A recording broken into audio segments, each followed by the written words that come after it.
silence. Remember the silence and the no distractions of having your phone with you. And I remember sitting on the beach one morning by myself watching the sun come up. Did the sun come up over there? Yeah, the sun came up because the sun sets here in the west, yeah. And I remember it was quiet and I felt calm. And I said in my head, well, hello, Susan, this is nice to meet you. Beautiful. So, yeah, I ruined my game, but I was happy with what I took out of it. Obviously, I'm not going to be known as a great big survivor player. I don't care. I took away from that much more than I ever could have. Welcome to the To Be Human podcast, the beautiful Sue Clarke.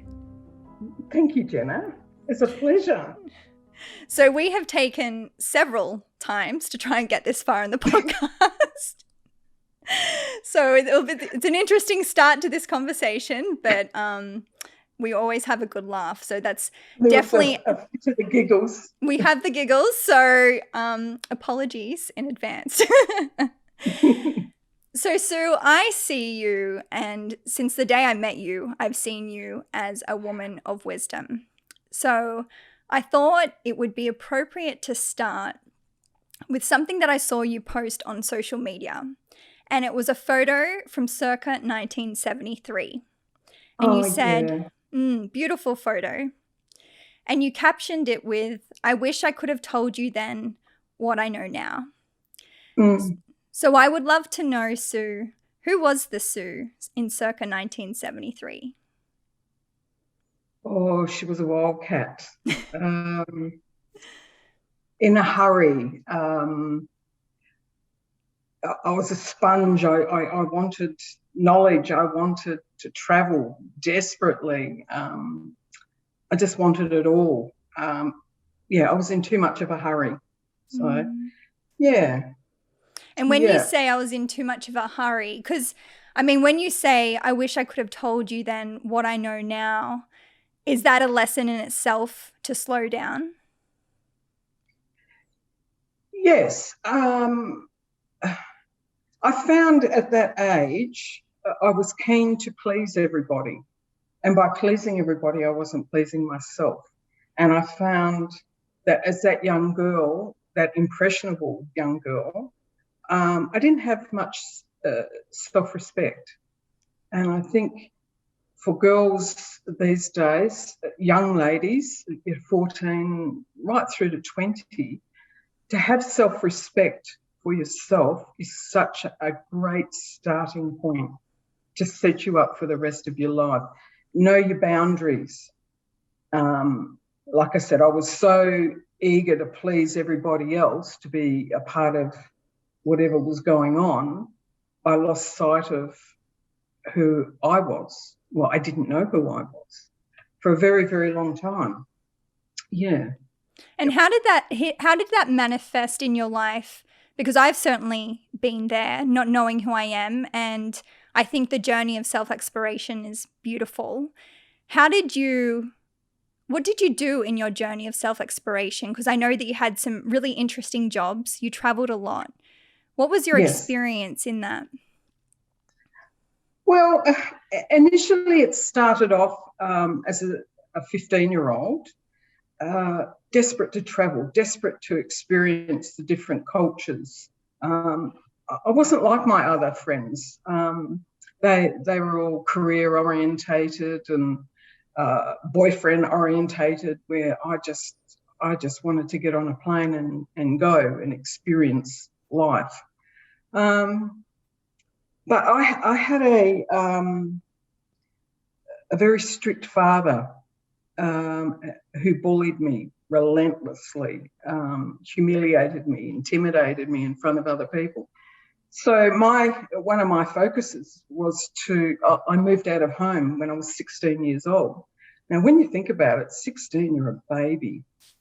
So I learnt the hard way. I definitely learnt the hard way.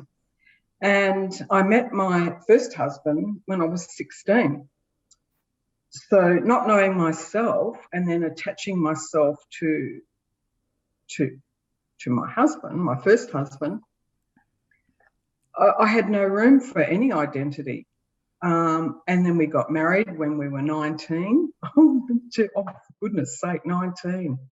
And, and then the conversation was, well, let's have a child. So I had a child at 20, and I was a child having a child. Mm. So all my dreams were gone just to escape my father. So that's what I've learned further down the track. I don't feel sorry for myself. I mean, I wouldn't have the two beautiful children that I have now. Unfortunately, my first husband and I grew apart, and that was probably my fault because the work that I was involved in, I became a different person. I moved on, he didn't. And that fell apart. But then that led on to my now husband, who I've been with for 28 years. So, my life has been, I've stumbled a lot. I have many regrets, but I've learned a lot. I guess that's where the wisdom comes in. Yeah. And talk to me about your work and becoming a different person. How did that help you grow throughout that period? Well, I think I was born living, outside my comfort zone. That's how I operate. That's where I thrive. I have to be outside of my comfort zone. Ask any of my friends, my family. When I finish something, they're just waiting for the next thing. They're going, oh my God, what's she going to do next?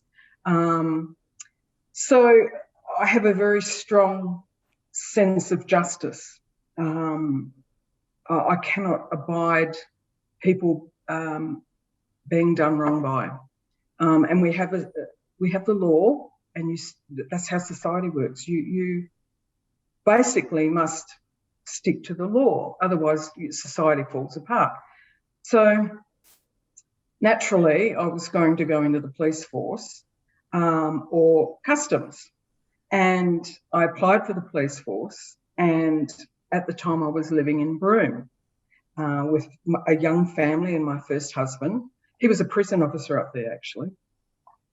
And they said, well, for you to be a police officer, you have to go to Perth for 2 years. Well, I couldn't do it. And at the same time, I got into customs, which was a blessing because it was the best career I could have ever wished for. It was me. And at that time, I wasn't a passport stamper. People say, oh, customs officer, oh, what a cool job. What airport did you work in? Well, that wasn't me. I was always at the pointy end. So I got sent back to Broome, and at that time, it was when we were having a massive influx of Indonesian fishermen who were poaching our trocus shell off the northwest coast. And then, of course, we had the people smuggling, which increased tenfold. But so then I was put on a boat, and I was always out at sea pulling in Indonesian fishing vessels. I was enforcement, so I would do land patrols all through the Kimberley once for a week, once a month, because the northwest, particularly the Kimberleys and Darwin, are so close to Indonesia that a small aircraft can leave Kupang and land on one of the remote airstrips up north, and you've got people smuggling, drug smuggling, wildlife smuggling. It's all happening. So we used to go around and visit all the communities and the stations, and sometimes we would put sensors out on the landing strips, and yeah, it was pretty cool. And of course then shipping and aircraft, and I did a lot of flying with Coast Watch. That was Broome. And then I was involved in a lot of drug ops. I became a surveillance operative. So I was seconded to the police a lot because they would do little sneaky operations, and so they would bring us in, well, myself and my partner, and that was so cool. It wasn't funny, you know. It was fabulous, fabulous. So I was away a lot, which didn't help my marriage much. I loved him, but there wasn't much in common towards the end of Broome, hence my now husband, who was a detective up there, and we worked a lot together. So, yeah, I'm trying to condense it all. There's so much that's happened in that job. Mm. But I'm a people person, so I naturally progressed. I became an intelligence analyst within my job, and I was seconded to the AFP as a liaison officer. Then I was sent to Perth, and I became a part of the new counter-terrorism squad down here on the waterfront, which was exciting.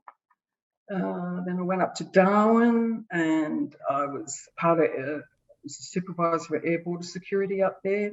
And then I went out to AFP as the liaison officer with them in the counter-terrorism. And then my last, and in between that, we were getting hammered by refugee boats. Like, we had over 2,000 people that we processed within a year. So I've seen a lot of, for many years, I was a part of the People Smuggling Task Force. It's a national, it was then. So I've seen it up close. You know, I would interview them. We would find out at what route they came, who supported them. It was very stressful, very tiring, particularly the Afghanis, because they came from a war-torn country, and they were told that if they told the Australia or the authorities, you know, how you got there, who you paid the money to, and things like that, that their family would be killed over there. So it was a very stressful situation. And then you get the real streetwise Iranians, or I shouldn't stereotype, but there was a demographic of people who were very street smart and weren't really refugees and were here for a reason. So that's when ASIO started becoming involved. And I guess what I'm trying to say is I was at the pointy end, at the very beginning of how this all started. It's quite sophisticated now, but we were running blind at that time. Mm. And then I went to, am I talking too much? Myself. My last 2 years in Darwin, I was seconded to the Northern Territory Police for 2 years, and I was a part of a task force there. It was at one AFP, one crime commission, little old me, and a police officer. And what we did was we would target organised crime, and then whatever we found we would give to the organised crime unit of the Northern Territory Police. And it was so cool. It was so cool. And in that time, President Obama came to Darwin. So there was a very big lead up to that. So I was involved in that task force. It was amazing to see behind the scenes juggernaut rolling into town.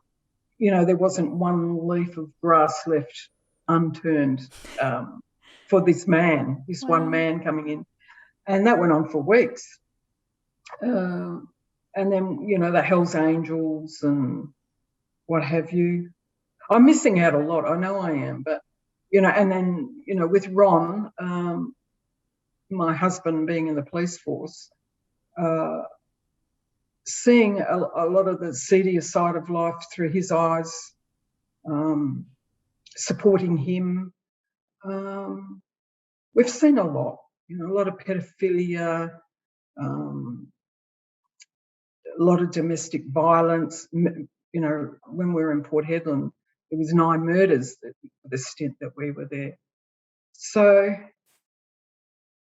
like I said, I have a very strong sense of justice, but I'm also a no-nonsense person. I don't sweat the small stuff anymore. Yeah. And then I came back to Perth and thought retirement was great, and it was just horrible. So I've faffed around ever since. So I'm really curious because, you know, I think you have lived such a full life. And for people that have lived really full lives, it can kind of seem almost quite normal that, you know, you've done this and that and, you know, the Hells Angels and the refugees and President Obama. And you say it all quite nonchalant, but it's a big deal, Sue, and it's very impressive and it's very interesting. And I would love to know because obviously throughout all these different experiences, you connect with people from all walks of life. Yeah. And I think that's one of the most significant things about what you've done in your life. What have you learned about people? What have you learned about humans in having such a vast experience with them? I promised I wasn't going to swear, but I have a very good bullshit meter. So I find just be authentic. There's a lot of people who aren't authentic or self-obsessed and feel that they have to have this fake persona. I can see straight through that, and I have no time for that. And that might seem a bit harsh to people, but I have no time for people who aren't real. Just be authentic. I have a fascination for different cultures. I love it. I just love I love to listen to their stories. I love how their family dynamics are very different from Western society. So I think I have a tolerance for, well, the Middle East, although I must say I'm not happy with the Taliban. I think that I don't think they have a place in the 21st century, really. They're just so suppressive to not only the women, but their country people. I work in a very multicultural office, and it's hilarious. You know, like one of the girls is trying to teach me French, which is not working very well. You know, we have Indigenous, Indian. I just love it. I love hearing their stories. I love hearing from back home. I'm personally really curious about your experience in working with refugees directly. You know, I remember when I was a lot younger, it was a very big topic of conversation, you know, boat people, quote unquote. You were obviously at the forefront of that. What did you see in these people that were seeking safety? Because I think, you know, during that time, a lot of us were uninformed about what was really going on. It was quite a confusing time, and there was a lot of judgment going on. I would love to hear from you that was sort of more directly involved about what your experience was with people like this. Well, they're people like you and me.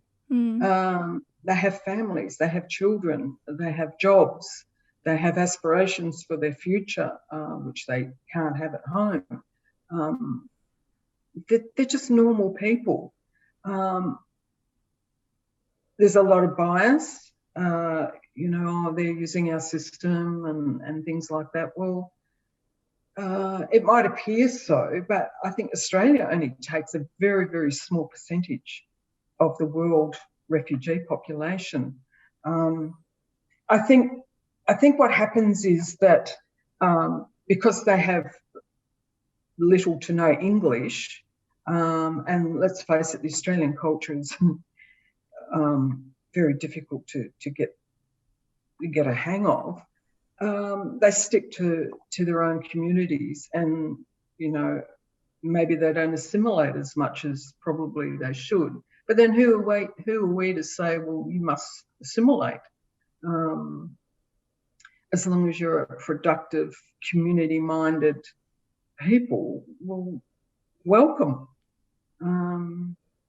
Obviously, you have those who take advantage of the system, and I guess the media gets a hold of those and showcases them, and then the general population don't get a true feeling for what's going on. But as a whole, shouldn't call them refugees. They're new Australians, really, trying to make a better life for themselves and their children.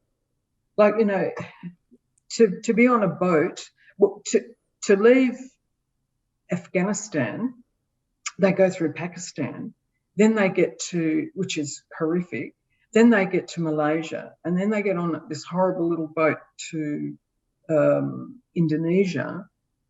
They don't know where they're going. They get put into the back of these little vans. They get put in these little holes in tiny little villages, and then they get put on these little leggy boats. And, you know, that's Australia over there. And I noticed after a few years, they were getting smart, the people smugglers. So what they would do was they would have like a captain of a boat and like a couple of kids, really, crew. They would get just outside the boundaries of the Indonesian waters. Then another boat would come, take the captain off, and leave these little kids on there with a compass and said, well, that's Australia over there. So these poor people who've paid $5,000 each, US, probably sold up everything back home to be able to go to Australia, are left in this boat where who knows how many have drowned. We just have no idea. And then they would see, and then later on, because the Navy and Customs would respond, what they were doing was giving them satellite phones. So they would get out just off the Australian waters and ring the Navy up and say, well, come and get us. So people smuggling overtook the drug trade for as a primary focus for Customs and first responders out there. That's how lucrative people smuggling is, and it's a horrible trade. It's a horrible trade in people.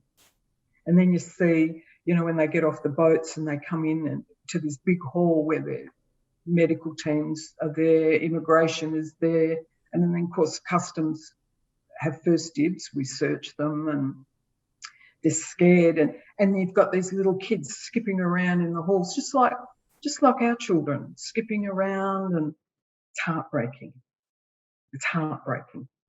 Yeah, many years ago, I organised a Women's Day at the Villawood Detention Centre in Sydney, and it was a very fascinating day for me.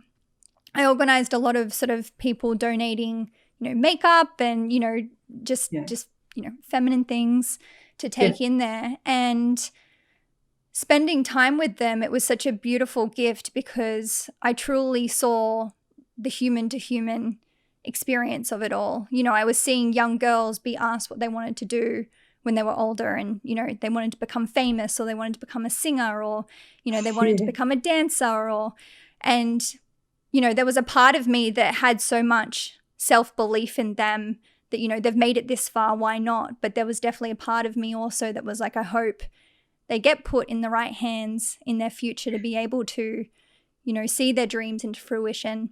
And, you know, why can't they if I can, you know? So I just think it's really important to understand that side of things, because I felt like, as I said, particularly when the topic was a hot topic, I personally felt like a lot of people didn't totally understand what was happening. But as you shared as well, I think a lot of that had to do with, unfortunately, systems do get abused, and sometimes it harms the people that are doing the right things. Well, the system does get abused. They come from, once again, I'm not going to mention demographics, but they come from a very dirt poor situation, and they've got Centrelink, medical, like you wouldn't believe, and then you get some that do take advantage of the system. So I remember being on duty once at the airport, and we pulled this lady in to search her. She was an African lady, and she'd been in Dubai, and she was quite aggressive. She was on Centrelink, and I got called over, and in her bags we found a lot of documents, and what she'd been doing was sending a lot of money back to Dubai and buying all these apartments over there with Centrelink money, you know. And she got very aggressive, and she hit me, actually. And then she had to be arrested because she knew the game was up. But then, you know, one time we needed some pavers, so it was on Gumtree or something, and we went to this house, and it was a lovely Iranian couple who had come as a refugee, and they were the most beautiful people. You know, there was a big lunch put on for us, and they were so happy to have us in their home. Yeah, there's one scale, and then there's the other scale, and there's everything in between. So I guess what I'm saying is, don't judge by this and this,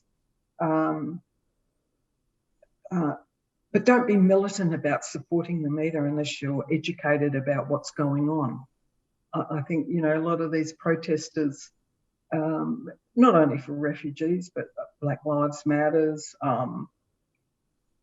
have both sides of the story. Don't just go off blindly supporting what the media have put out there. Yeah, that annoys me greatly. Be educated about what your opinion is before you go sprouting off.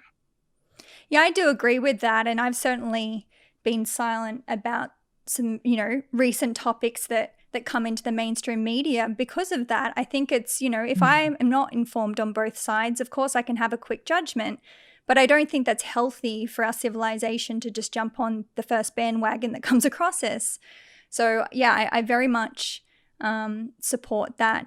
And I think it's really important that if a topic does come up or an experience does come up that, you know, you are passionate about, to learn more, like lean in and put the effort in. Don't just do a post on Instagram and then the next week you've forgotten about it. Like if you're truly passionate about something and want to make change in this world, you have to do more than that. You have to lean in. You have to understand both sides of the argument to really move things forward and progress them. Absolutely. The recent Black Lives Matters, there was a lot of, the police got a hammering. Yes, there are some incidences where, quite rightly so, but as a rule, they're our first responders. And I've had first-hand experience because I've been in that circle most of my life. So first responders are awesome. Who else would do what they do? And for people to blindly malign them for a job that, you know, sometimes, well, when Ron used to go to work, you wouldn't know if he was coming home. You know, he'd put a gun on and off he'd go. Well, don't be dishing on the police force when you don't know what you're talking about. And the Defence Force, they're copying it at the moment. For goodness sake, be educated about it. Listen, both sides. I recently was involved in a group of women, as you know. The initial concept of that was to talk about some hard topics. But after nearly 18 months, nothing was moving forward except for hair and makeup. Hey, what's wrong with that? Oh no, there was so many red flags, and it was just sitting in my gut for a very long time, and I just couldn't do it anymore. And some of them would say to me, "Oh, you're so lucky, and you're going to be great in this group because you're white and privileged." And I'm going, "Well, it's interesting. Yeah, I'm white. Tell me how I'm privileged." Don't you dare put that label on me. I'm just Susan. Don't you label me as privileged. You don't know me. You don't know what I've been through. You don't know what I've seen. You don't know what I'll do for you. So I think there's a lot of catchphrases around at the moment, and it makes me very angry, to be honest. Yeah. And I appreciate that you've brought up that experience with the women's group that you were a part of, because you speak about, listening to your gut and the power of intuition, which I'm certainly a big fan of. And particularly recently, I've been implementing a lot deeper in my life. I think sometimes we can get really caught up in our head trying to overanalyze things and make decisions from our thoughts, and sometimes the quickest way to what is really true, or I'd probably say every time, is really listening to that gut feeling. What has been your journey with that so far in coming back to really listening? Because as you said, it was about 18 months of an experience that then you just went, I got it. I got to listen to my gut and make a choice in this. Well, I knew very early on in the piece that I didn't want to let anybody down, because it was a dynamic of however many people it was. What I saw, I wasn't happy with, and I would talk to my husband a lot about it, and my gut was screaming, my head was screaming, this is not you, these are not your people. Beautiful people, lovely people, but not your people. What are you doing? Why are you doing this? And towards the end, I was thinking, well, I wanted to see change.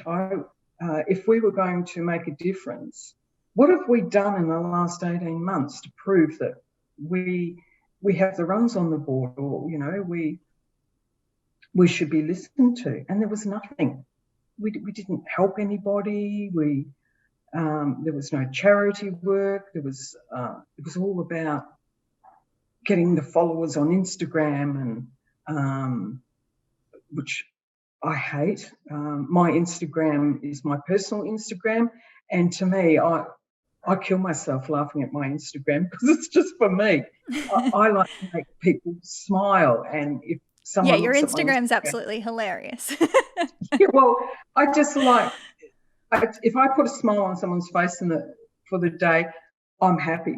But it got to the stage where I was being asked to promote this concept on my personal Instagram, to promote who I could see was self-promoting. And I said no. And then I said, no, that's it. I can't do it anymore. And it was fabulous. I haven't heard from them since. Well, I think your gut might have sent you in the right direction there, Sue. Left you for dust on that one. Happily so. Best. Yes. I wish them all the best, and for their group, awesome. But it's not my group. Well, I think there's a beautiful lesson in that, isn't it?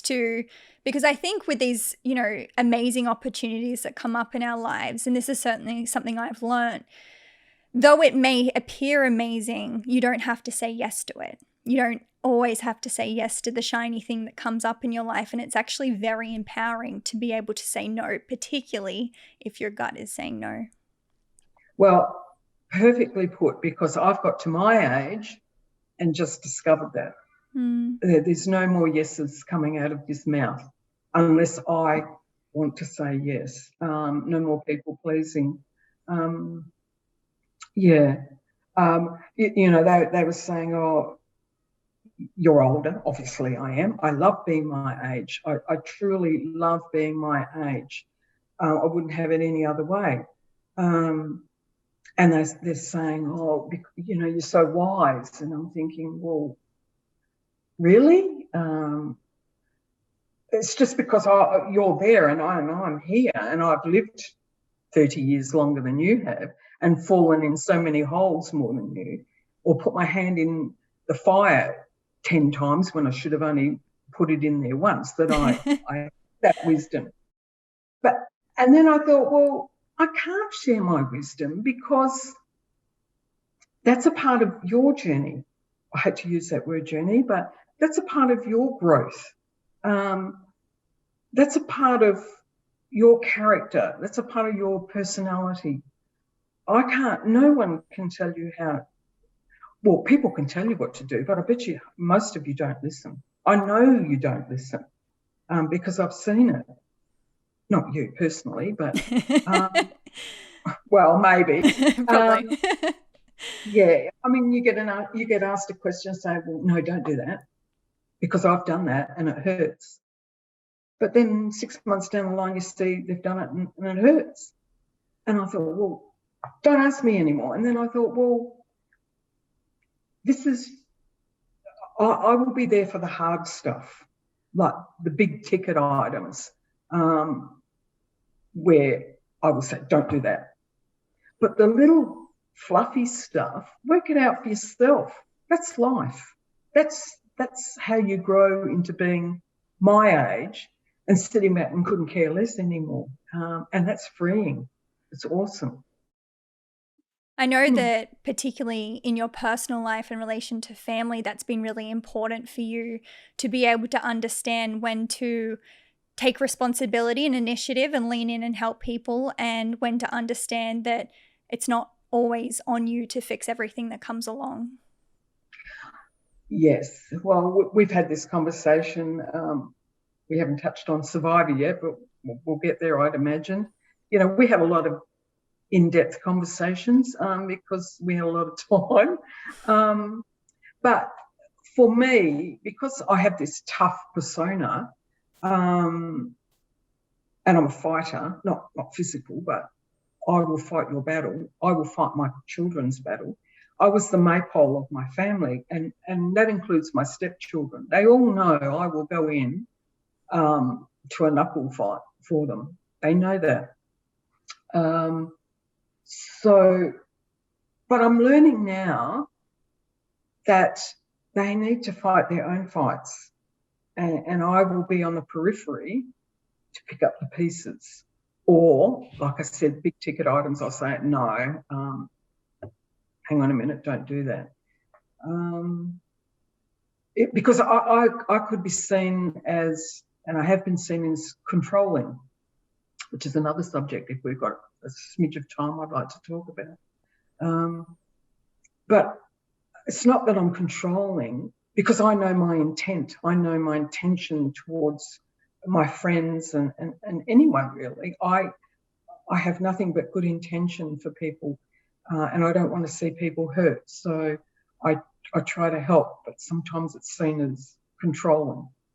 But then I get hurt because I think, well, that's not what my intention was. If they come back and say, well, you know, butt out. So now I just don't butt in. So what would you like to share more on control, since we're on the topic? Well, yeah, after I retired, I became a justice of the peace, which I was always going to do when I had the time to volunteer anyway. But me being me, it was just never enough just to be a justice of the peace. So I studied a little bit further, and the domestic violence situation in our country, or in the world, is out of control. Use that word, control. So our courts, our law courts, were just awash with domestic violence applications. So what they did was they got a few JPs, and we became presiding JPs.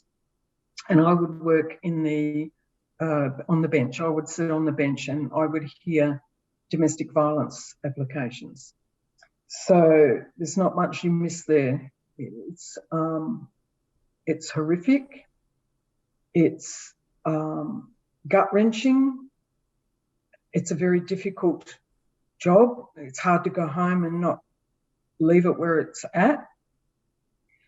But then again, it's also, the court is abused. It's used by people who see it as a quick fix to get back at their partner or family member, and they come in and, like, we have the right to, if a male or a female comes in and says, well, I've been abused, they've hit me, they've done this, or they've financially is just as much abuse, domestic abuse. So by the law, by the black and white law, you would have to give them an order, and the respondent would have 21 days to respond. But in that time, that person is removed from their home that day, away from their children. They're not allowed to see their children. Oh, that's an awful power to have for someone that's come in, hasn't got time to wait the 6 months for a family court hearing. So you had that side of it, but then you had people who were bashed, and some of the most heartbreaking were elderly people who love their children, their adult children, and I'm talking right up and even to 40, who are drug addicted and have nowhere to go.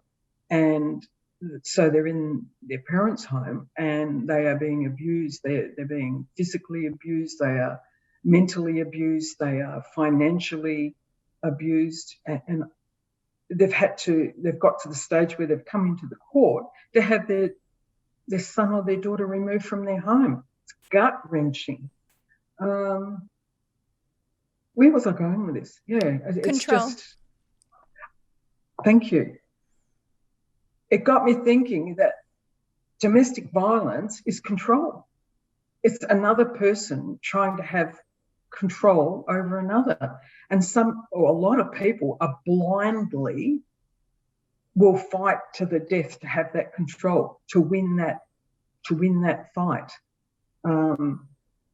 I found that people were using the courts to have their marital fights sorted out for them. Or, this generation, they go to their parents. The parents sort the fights out for them. They come home and they walk out the door. Oh, right, I'm going, and pack my bags, and then they end up at mum and dad's. Back when I was in that situation, you either fought it out to the death, and I mean in a nice way, or you stayed there and you worked on it. Now it's just too easy. It's too easy to bunk out of a situation. So I guess what I'm saying is fight your own battles. Be more tolerant of the other person. Respect the other person. If you don't like them, go. There's people, there's departments out there that can help you. Don't feel that it's a hopeless situation. Seek help. Seek help. And within the system that you work, as you mentioned, it is difficult to not bring these very challenging experiences back home. Yeah. Does your work support their staff mentally in relation to this, or is it something that's kind of unspoken about and you're kind of just meant to process it in the way that you do as an individual? Well, luckily I've always been employed by the government. So border enforcement is federal government. So they were very good.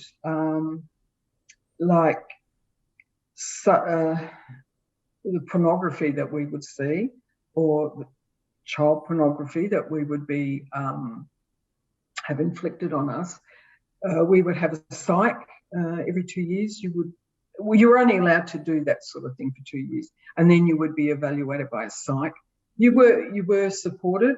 I know through the police force and Ron's colleagues that. So here's another problem. They all stick together because they understand each other. They debrief themselves. And sometimes that has a major effect on their family where, a lot of them are on their second marriage because the first marriage felt left out. And the Defence Force, how can you be away for 6 to 9 months at a time, see what they see, do what they do, have the camaraderie of the brotherhood, the sisterhood, and it's a wonderful thing because you all have each other's back, you look after each other, and then you come home and you're in this foreign world. And I could even go further and say FIFO families. You've got young mums that have got brand new babies and they don't see their partner for 4 weeks, and they come home for a week and they're exhausted. Here's the baby. The partners come home, they're exhausted from the 4 weeks of 12 hours every day that they've done, and then they go and then, I'm waffling now, but it's, yeah. What I'm trying to say is, yes, government, there's support. I can't say what's out there in the private sector. I wouldn't think there's a lot. Actually, I don't think there's a lot of enough support for families. Yeah, I recently spoke with a man on the podcast from the Victorian Police, and he experienced an incident that resulted in him experiencing post-traumatic stress disorder. And he definitely said that there's, he shared that there's resources available. The disconnect seems to be between people actually using them. So the systems are in place, but for some reason what's missing is kind of a link or a push to them. Yes. I don't know how. Surely it's 2021. We would have worked it out by now, and obviously we haven't. So I don't know what the answer is. I just know that I was in the Defence Force for 10 years in the Reserve Army, and I just know that you would debrief with your friends, probably not with your family. I know the police force definitely do that. Some of the things that they've seen, they can only talk to each other about it and understand what's going on.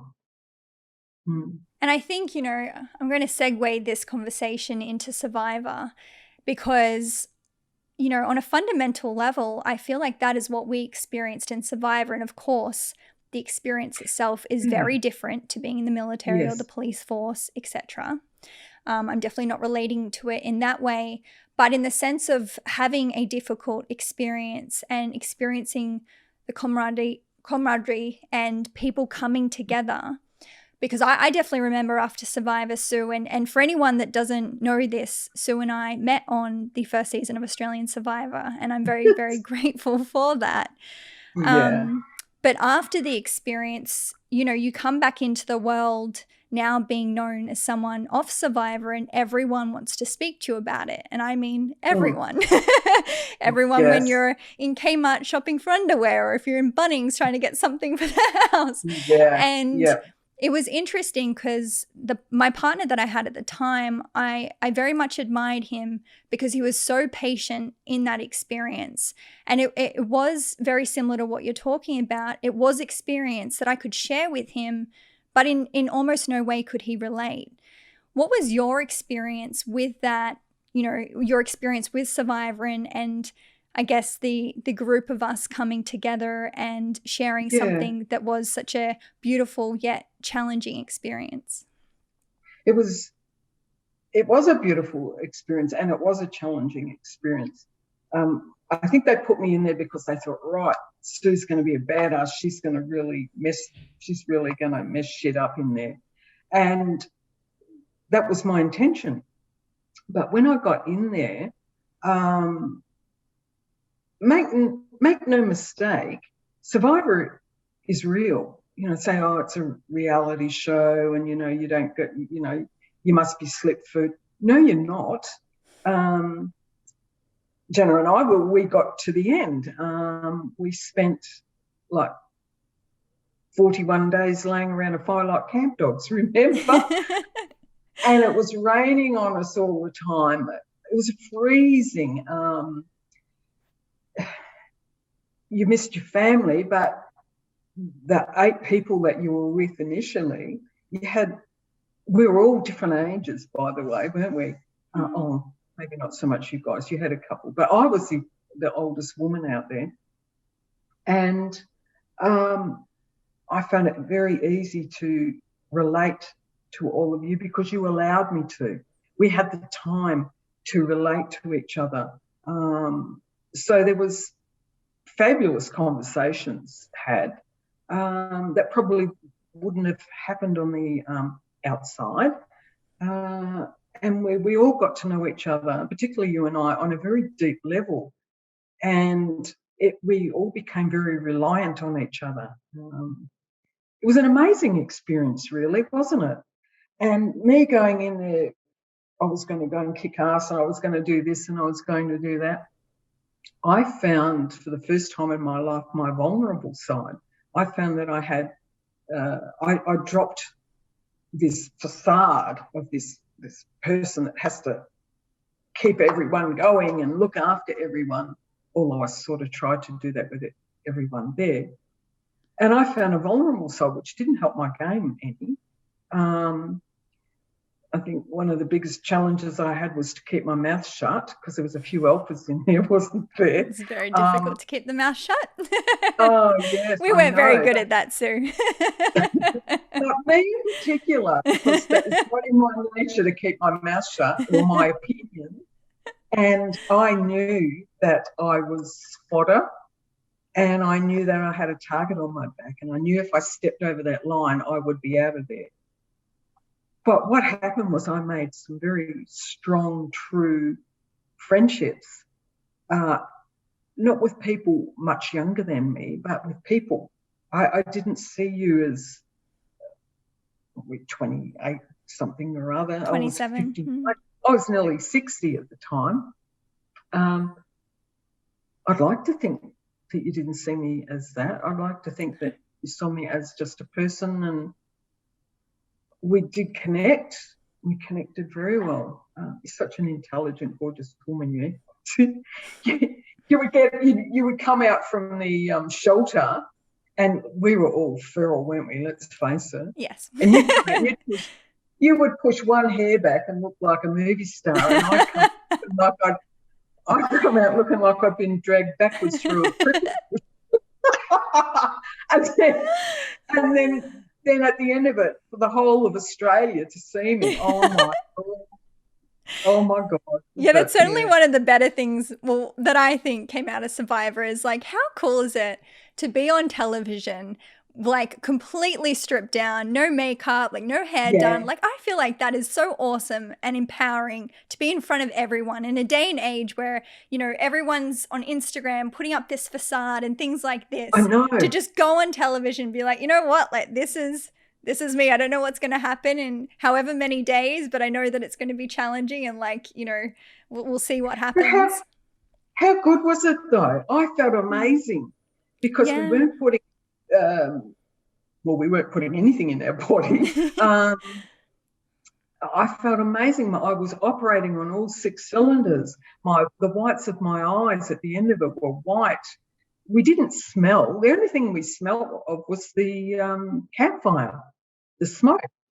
So there's a lot to say about the food that you put in your body. Food is medicine.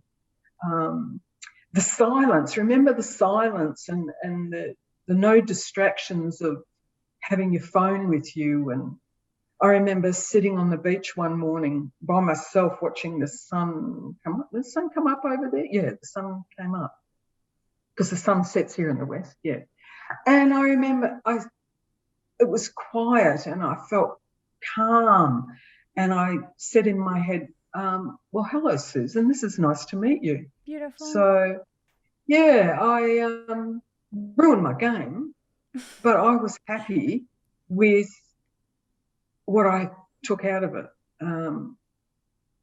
Obviously, I'm not going to be known as a great big Survivor player. I don't care.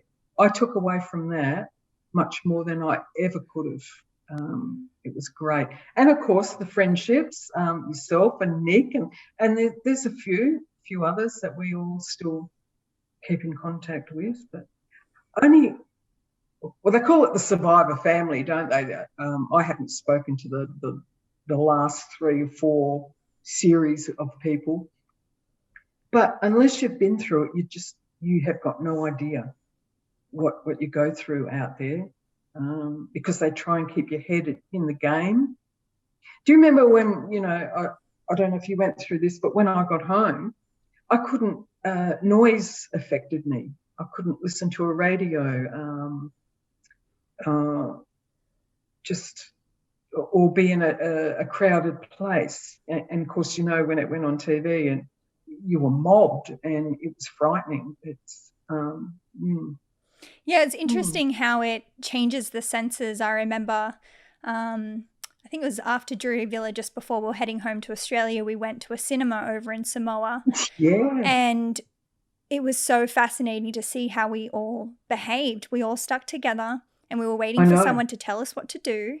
And I asked to go to the bathroom, and like I didn't know how to focus on a movie, and I didn't know how to eat the food that was there. Like it was, I was reset. I was reprogrammed into this very strange part of myself, and it took a little while to kind of bounce back into my own empowerment again after, you know, so long of being told, sit there, don't say this, you're only allowed within this parameter, we're not going to feed you today, like, you know, all these sorts of things. It really changed, like fundamentally, like this is, you know, a television show and it's a game, but you are a human being going through this experience as a real person. And I think, you know, I find it so incredibly fascinating, that aspect of Survivor that seems to never really be spoken about, is the way in which it affects you when you're there, but also after. You know, it's quite silence around the effects that it has on people after. And, you know, these are real people experiencing real effects that aren't always positive either. There was, you're very right. There was a lot of negative experiences after, which we all saw. Some we could help, some we couldn't. Initially, I didn't go through much. It wasn't until about 2 years later. And I remember the psych telling me that, you know, you might have a bit of trouble down the line. No. But, yeah, you in your minds, the reel that you play in your head, yeah, I struggled a little bit after. But I'm good, awesome now. I mean, we've often talked, you know, we should never be defined by Survivor. That was a fabulous part, a small part of our life. And then you have to evolve. I couldn't stand to be Sue from Survivor, or Tsunami. From Survivor. I've done so much more since then. Like, you know, I became an ambassador for a charity called Act for Kids that provide free funding for children that have been sexually abused. And as a part of that, I got to do a couple of here's another catchphrase, bucket list items. I trekked Kokoda, and I also trekked the Wild Wall, the Great Wall of China. And we raised over $335,000 for those kids. But I also got to do these really cool things. You know, Kokoda was just amazing. And once again, pushing me out of my comfort zone. That's what I like to do.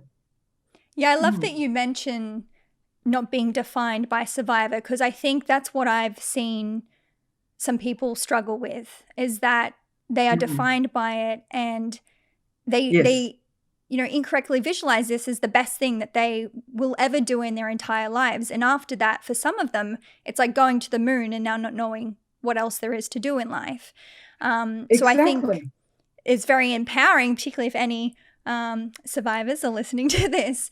It's so empowering. Or bachelorettes. That's correct, actually, because through this space you connect with other, you know, quote unquote reality television contestants, and everyone seems to have a very similar experience. And, you know, in my own life, I had to separate myself completely from Survivor in order to have a positive experience with it. And I actually went, you know, very honestly, I went too far the other way, and I actually didn't like being associated with Survivor because, you know, I would consistently get reach outs being like, oh, you're Jennah from Survivor, you're JL from Survivor. And for some reason I was slightly bitter at that, because I was like, yeah, but look at all the other wonderful things that I'm doing in my life.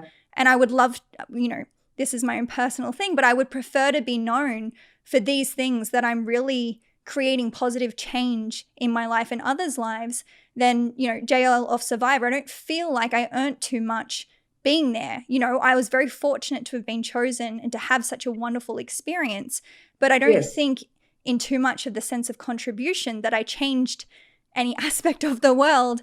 And that's what I pride myself on. So now, fortunately, I've been able to sort of rebalance and as you're aware, particularly through COVID, our season's being shown in different countries around the world. So, 5 years on, we're getting like, I just saw you get voted out. And I'm like, I'm 32.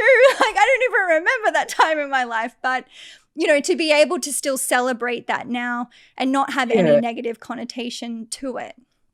Yeah. Well, I've been getting texts 1 o'clock in the morning from Portugal and London and Brazil and, oh, I love you. And, oh, no. And I'm thinking, this is 5 years later, and it humbles me now. It doesn't affect me. It doesn't trigger me anymore. It's just, oh, how lovely. Thank you so much. And then put that away. Wouldn't it be sad for us to be, in another couple of years, and for the bachelors and the bachelorettes, and to look back and, oh, what have you done? Oh, I was on Survivor 8 years ago. Well, that's bad. Yeah. What have you done in the last 8 years? Oh, well, Portugal texts me at 1 o'clock in the morning. No, it doesn't work like that. So. Yeah, because I try to reflect, and this is obviously years back for us, but, what I really loved about being on Survivor, and obviously there was the element of being part of a multi-million-dollar project. Like, that is cool. Yeah. Like, you're playing adult-sized games on an island. Like, that shit is cool. Yeah, it is. But I think, when I get really, if I ever get nostalgic for that experience, it's more for being out in nature, away from overstimulation, and being with, like, having a deep sense of human connection and having really deep conversation. And, just that human connection in nature is what always pulls me. And I think, it would be appropriate to say now, Sue, like, Sue and I have both booked to Trek Nepal base camp, pending COVID. We'll see. It might be in a decade soon, but we'll get there. But, I'm running out of time. We might have to catch our own boat over there. But but I think that's really, that's what I get excited about, is like, hey, what did I really pull from an experience like that? And that is in relation to The Bachelor and all these other shows that people are on, or, for anyone out there that's just had it might have been a really big promotion in a job that you're no longer in, or some part of your life where you're like, that was a big deal and I'm no longer doing that. To recreate that experience, and, what did you enjoy from that? And how can you recreate that in your life now to experience that again and grow more from that, rather than be nostalgic for it and sad that you're no longer experiencing it? Yeah, I think so well put. So you're so articulate, very well done. I was a customs officer for 28 years. And when I left, it was me, it was who I was. And for a couple of years after, well, even sometimes today, you think, oh, well, that's who I was. But that's not who I am anymore. I think I'm very different now, thank goodness. But yeah, it was hard to let go of. And it was the same for Ron when he left the police force. He missed the camaraderie, he missed the excitement. You can't create that going into the office. But he created a whole new world for himself, and he's so amazing. He really is. Like, he built the house that we're in. We did. He was not a man on the tools, but now he can do anything he likes. We've travelled. We travel a lot. Well, we did. So yeah, he's became Ron, his own person, not Ron the cop. I'm now Sue, my own person, not Sue, the customs officer. And I like that.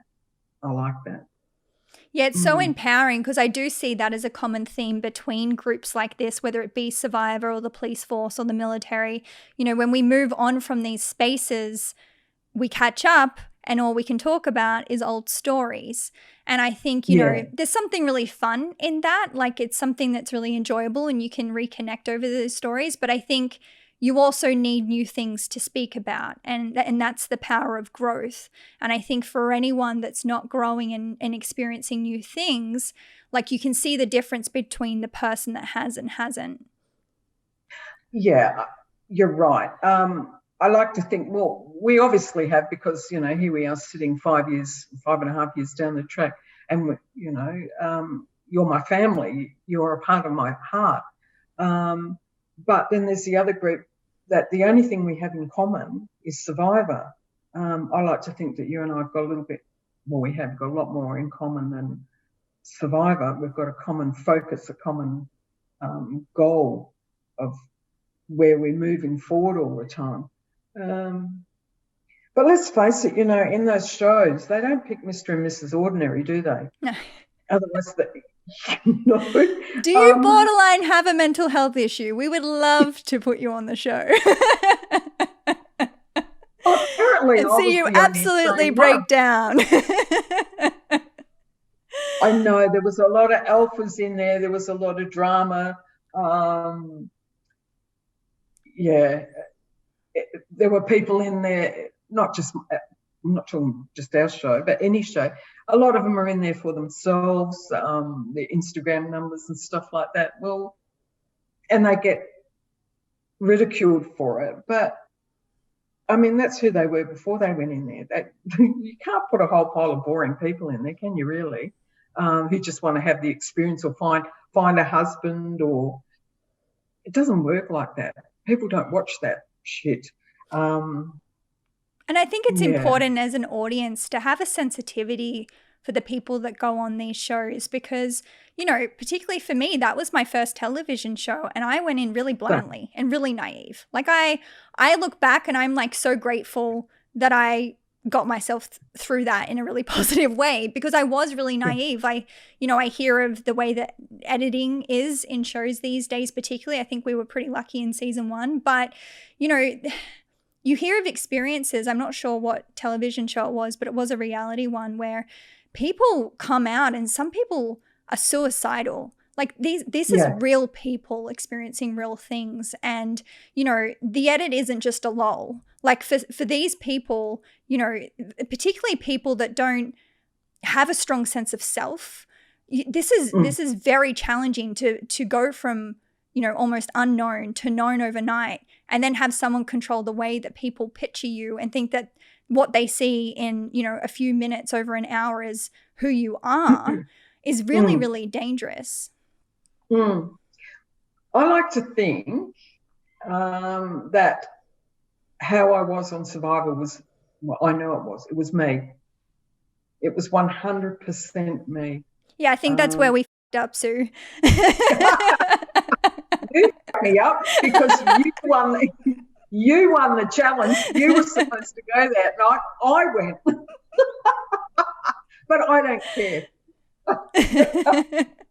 I missed you. I came soon after that. You did. Oh, look, who cares, you know? Who cares? What do you think has been one of the most defining lessons for you in that experience?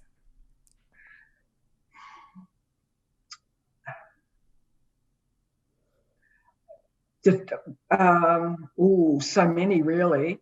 I truly found myself. That's when I knew myself. I stopped searching for myself. I found myself on that show. No two ways about it. I found when I came out, I was hammered by a lot of jealous people, and I'm talking about extended family, friends. It was a pretty nasty time, really, when I got out. Some of the contestants, the jealousy. Yeah, I struggled with that because I went in there and had my own personal epiphany and came home so happy. I was really happy. And then always, well, as you know, I had a few things happening at home anyway, one thing and another. And I just walked into a maelstrom, and it was that upset me. That upset me a lot. So I think that took me a while to get over. But now I really like me. I think that's what I got out of it. I like me. I know my intention. I know my intention towards people. Yeah, I'm happy with the few people that I let into my life. And I'm learning to push other people out of my life. Mm. Does that sort of answer what you said? I forgot what you asked me. Yeah, and I think, you know, I can actually relate to that as well. And I think, you know, I have people pleasing, or have had people pleasing tendencies. And I think part of that is being able to understand who is right in your life, who is good for you in your life, and being strong enough and empowered enough within yourself to be able to have boundaries for the people that may not be good for you. And I think you and I are very similar in that way, that, Yeah. you know, I think we're both sort of on that learning curve at the moment of being strong enough within ourselves to be able to draw a line and be completely, you know, completely with that, completely in that decision, not thinking how it's going to reflect on us and what people will think in making those decisions. Yes. Excuse me. Yeah, I feel that way. I think age brings that to you also, Jen. Women, I think you've probably got a lot, well, if there's a lot of women listening, they'll be nodding their head when I say that once you get to about 50, 55, there's this freedom that comes over you, that you don't have to be, you. Take me or leave me, and it's freeing. If I want to go down the shop in my tracky dacks, my Havaianas, I will. If I don't want to run a brush through my hair, well, I'm not going to. I don't care what you think. And I think a lot of people get to, I mean, I love getting dressed up. I love nice things. But I also don't care whether I've got your approval or not. And I think that comes with age.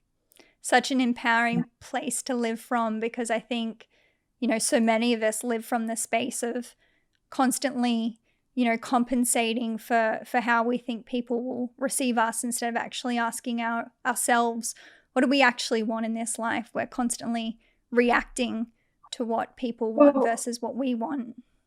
Social media is responsible for that. It's just, I'll put my hand up and admit it. You know, I don't sleep very well, so I might, although Ron's banned the phone from the bedroom now. Good on you, Ron. Shout out, Ron. Get it out of the house, Ron. I know, but rather than have your life reel go through your head at 3 o'clock in the morning, I'll just click, click, click. And I look at these No. None of the above is good. I'm just mesmerised by the lengths some people will go to for attention. And it's embarrassing. Stop it. Stop it, everybody. I think that's, and I'm not saying this to get Instagram, because I couldn't care less. But the things I put on there are things that make me really laugh, like laugh hard.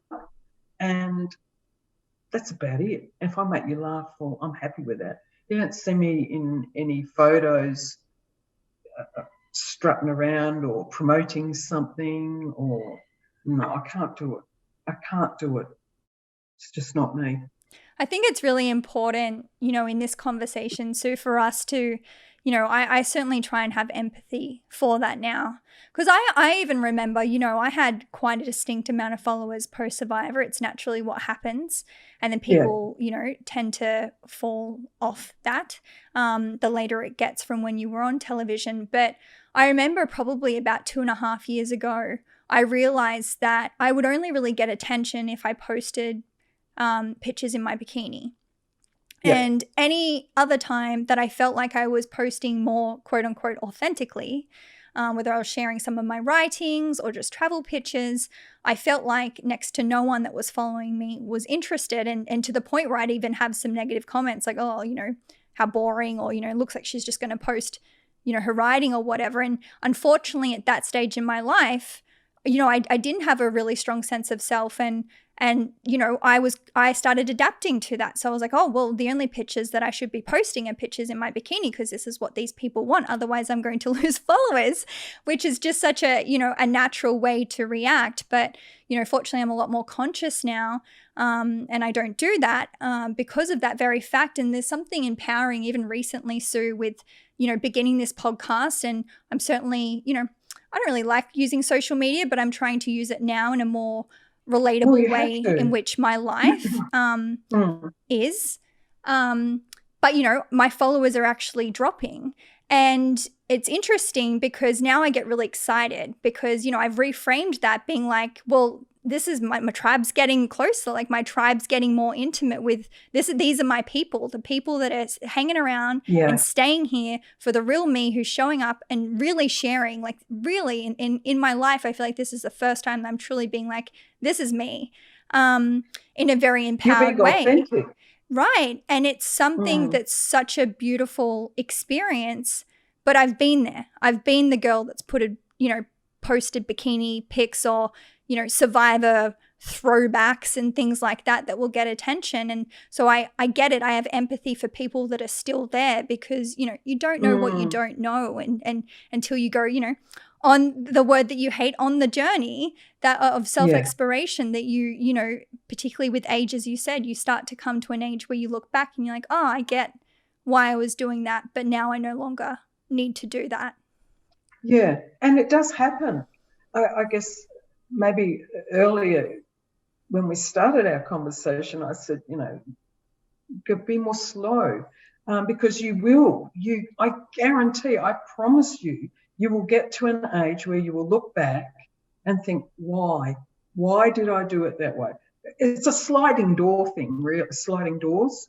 I should have taken it a little bit slower, or why did I care what people thought of me? Why did I care about the Instagram followers? Because in the big picture of things, it means nothing. It means nothing. How you live your life and how you treat people is everything. Actually, I've got a little thing. Can I read it to you? It's very quick. Yes, please. I wrote it down. It's called My Legacy, and I relate to this a lot. And it said, let the story of who you were send shivers down the spines of our granddaughters. Let them hear about you as the woman who was herself, who did her own thing and helped others along the way. And to me, I think that epitomises who I have become and who I want to be. Beautiful. Yeah, I thought so. That is so beautiful. Yeah, I think as women, there's thousands of podcasts out there. There's thousands of YouTubes on how to do this, how to get through menopause, how to get over a heartbreak. And just be yourself, be simple, eat simple food, have a blowout every now and again, connect with people. There's nothing more. There's nothing more to do. What do you want? And plus, you love being in nature, and so do I. Get out in nature, feel the dirt between your toes, and that's what I'm about now. Nice and simple, no fuss. I think that's so incredibly beautiful, and I think some listeners may think, how do I know who I am? And I certainly was in that position when I was younger in life. I literally got asked the question, who am I? And I answered the question by saying, I am who I am. Who else would I be if I were not to be me? And in that moment, but in that moment, I realized I wasn't being myself. And that led me on a very deep journey of self-exploration through many a country and many an experience. And I'm so grateful for every moment that I had. But what I've come to realize, in the last few years, particularly in doing more mindset coaching as well, is to understand that like who you are is always there. It's ever present. And sort of like you said, Sue, when you were out in Survivor and you sort of for the first time experienced who you truly were, that yourself can be found in that silence. It's in those moments where you're not worried about anything. One of my favorite people who I will constantly quote on this podcast is Peter Crone. And he asked the question, who are you in the absence of all of your concerns? And I feel like I ask myself that every day. And I feel like that is a quick path to really getting in touch with who you truly are and your essence that is ever present within you.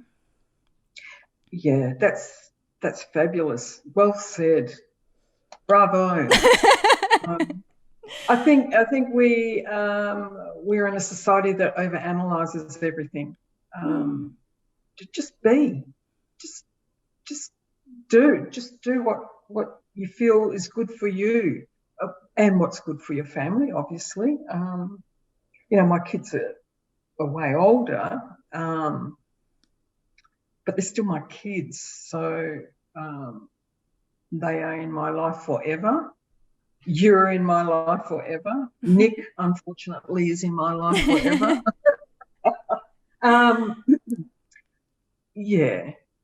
Just don't everybody. Stop analysing everything. Because if you analyse everything, you're going to find faults. And then you're going, why would you do that to yourself? No, I don't see the point. Coming from someone, I sound like a hypocrite because I used to do it all the time. Maybe that's my little pearl of wisdom. That's what I've learned. Stop over-analysing everything. It's not that bad. Yeah, I think it's important, because we all have in our minds that part of our mind that does overthink and overanalyze. And, it's the survival mechanism that is there to predict and protect in order for us to survive. So, it's not necessarily about getting rid of it because it will always be there. But the importance of it is to just disidentify from it. It is not you. And you will notice that because it's so automated. You can literally try not to think something and you'll continue thinking it. And it's, that's the first hint that maybe it's not you. So it's to be able to embrace that part of your humanity, but to also live from more of your pure essence that isn't all about worry and concern and apprehension and what's going to happen in the future, because the future's empty and, it's uncertain, and our brain's trying to find certainty in the uncertainty, which sends us absolutely insane. But when we have that awareness, it's just about, as you're saying, it's about being able to lean into the practice of that then, and to be able to have the chatter, but not listen to it as much as you normally would. Well, if you don't do that, as you know, physically, your cortisol is just running rampant through your body to the point where it becomes chronic. So you're chronically running on stress, so you might as well kiss 10 years off your life for a start. Why would you do that to yourself? I can't believe I'm saying this because I was probably the worst offender, but I know what it's like to constantly be running on empty, constantly having that cortisol pumping through my body, or always being in the flight and fight mode, where in my earlier days, if you looked at me sideways, I'd be at you, What's going on here? Maybe that's my dad coming back at me, being judged. I was always judged, but not anymore. Actually, it's a funny thing. It's just very quickly. I am changing so much, and I love it. I love the way I'm changing. But the other day we're in the car, and I put my hand on Ron's knee, and I turned and I smiled at him, and he turned back at me and he said, "What's the matter with you?" He said, "You've been really calm lately. What's going on?" The calm before the storm. I cannot win a trick. I can't win. But I laughed. I laughed. Yeah, I think it's so, important to understand that like what may be normal to you may not be natural. And it's to be able to tap into that space, like you're saying, that calm space, like that really beautiful space that does provide us more of an opportunity for connection and intimacy, particularly with our partners and the people around us. Being able to lean into that, which I think is so incredibly important. So I'm so proud of you, Sue. I've certainly, since I've met you, you and I both have been on quite the I'm going to say the word again, journey. It's one of my favorite words. No, but we have. It's been a real learning process, hasn't it? It really has. And, personally, I'm so grateful to have met you. You have taught me so much, and I do look up to you. And I think that, all of your grandchildren, Sue, are so proud of you. And really, you're making a defining moment in their lives that they can be really proud of their grandmother. And so I want to ask you one question before the final question, because you do have a grandchild. Yes, I do. What is it that, they're all different ages. What is one common learning that you tend to share with them? Humour. Humour. They know, and respect, self-respect, because I didn't have it growing up. I'm very big on that. And if I could share that with any of your younger listeners, have self-respect. You're not going to miss anything. If someone's disrespecting you, well, why? And if it doesn't fit in, well, let them go. Let them go, because I know that you're going to have more experiences, better experiences, and feel better in yourself, and not turn to alcohol or drugs or any of those harming things that we do to self-medicate to get through. I teach my grandchildren self-respect, and we also have a lot of fun. They come here and it's fun city. Both Ron and I make it that way. We let them be children. We don't treat them any other way. Yeah, like if we have taco night, everyone wears a sombrero or. That's awesome.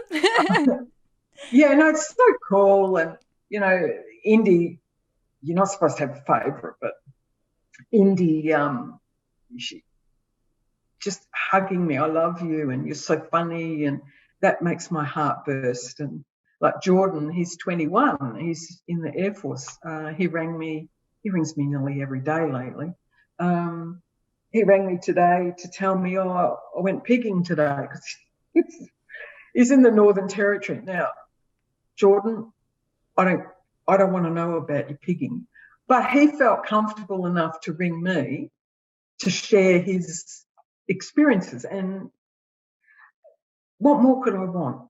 That my grandchildren include me in their life. That makes me very happy. My kids don't, my grandchildren do. And I think there's such an important lesson in that lesson that you share, is that, if in growing up, you missed out, I'll put that in quotes, you missed out on something from your parents or your caregivers. It's so beautiful to be able to see you be able to give that to your children and your grandchildren. There's such a gift in that. Yeah, thank you. Thank you for saying it and putting that way. I think you're right. It makes both myself and Ron very happy to see them grow as confident, funny people, and to grow old and know that they'll still be in our lives. That's our legacy, I feel. We love our children to death, but our grandchildren are our legacy. Although when our kids dump them on us, sometimes we we sugar them up before we take them home and throw them out the car. Here, have them. Yeah. You know, I'm family orientated. You know, I love my family very much. I definitely do know that. So thank you, Sue, for this beautiful conversation and for sharing your beautiful energy with us. I know we all very much appreciate it. Thank you, darling. On a final note, I would love to ask you, Sue, what does it mean to you to be human? Well, obviously, I know that you were going to ask me this, but it's a very simple answer. Is something I've learned is to be vulnerable. I think a lot of experiences are missed by people who will not allow them to be vulnerable. If they were, they could have had that discussion. A situation could have been diffused, a misunderstanding, their own self-harm, whether it be mental illness, health, not illness, health. If you allow yourself to be open and drop the fear, you will experience a beautiful, big, fat world out there, and particularly men. I have this affinity with men. I find I'm a bit of a magnet. They open up to me for some reason, and I love that. I see a lot of raw conversations come my way when I'm out and about, and I love that, and I just want to hug them. It's a pity they can't have that at home. Talk to the people who matter the most to them. So be vulnerable. It's not scary. Just step over that line and your whole new world will open up to you. I promise.